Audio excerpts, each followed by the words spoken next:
എൻ്റെ പേര് നന്ദിനി. ഞാൻ ട്രസ്റ്റ് ബൈ ഫിൻസെർവ് പ്രൈവറ്റ് ലിമിറ്റഡിൽ വർക്ക് ചെയ്യുന്നു. എന്നെപ്പറ്റി പറയുകയാണെങ്കിൽ ഞാൻ 2 സിറ്റുവേഷനും കടന്നാണ് വന്നേക്കുന്നത്. കാര്യം എനിക്ക് ജോലി ഇല്ലാത്ത ടൈമും ഉണ്ടായിരുന്നു. അത് കഴിഞ്ഞ് ജോലി കിട്ടിയ ടൈമിലുള്ളൊരു ഡിഫറൻസ് എനിക്ക് വലുതായിട്ട് കാണാൻ പറ്റി.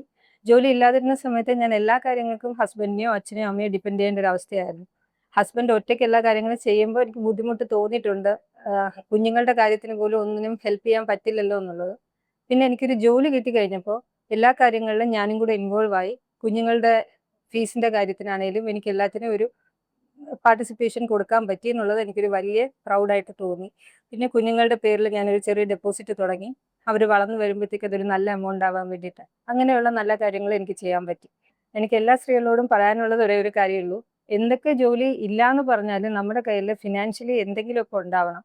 അതൊരു ചെറിയ ജോലി ആയാലും അതിൽ നിന്നും മിച്ചം പിടിച്ചായാലും നമ്മുടെ ഇഷ്ടങ്ങൾ, നമ്മുടെ ഉള്ളിൽ കുറേ കാര്യങ്ങൾ നടത്താൻ പറ്റാതെ നമുക്ക് വിഷമം ഉണ്ടായിട്ടുണ്ടാവും. അപ്പോൾ അതൊക്കെ നടത്തിയെടുക്കാൻ വേണ്ടിയിട്ട് നമുക്കൊരു ചെറിയ എമൗണ്ട് ആണെങ്കിലും അത് സേവ് ചെയ്ത് വെച്ച് മുന്നോട്ട് ചെയ്ത് പോകണം എന്നാണ് എൻ്റെ ഒരു അഭിപ്രായം.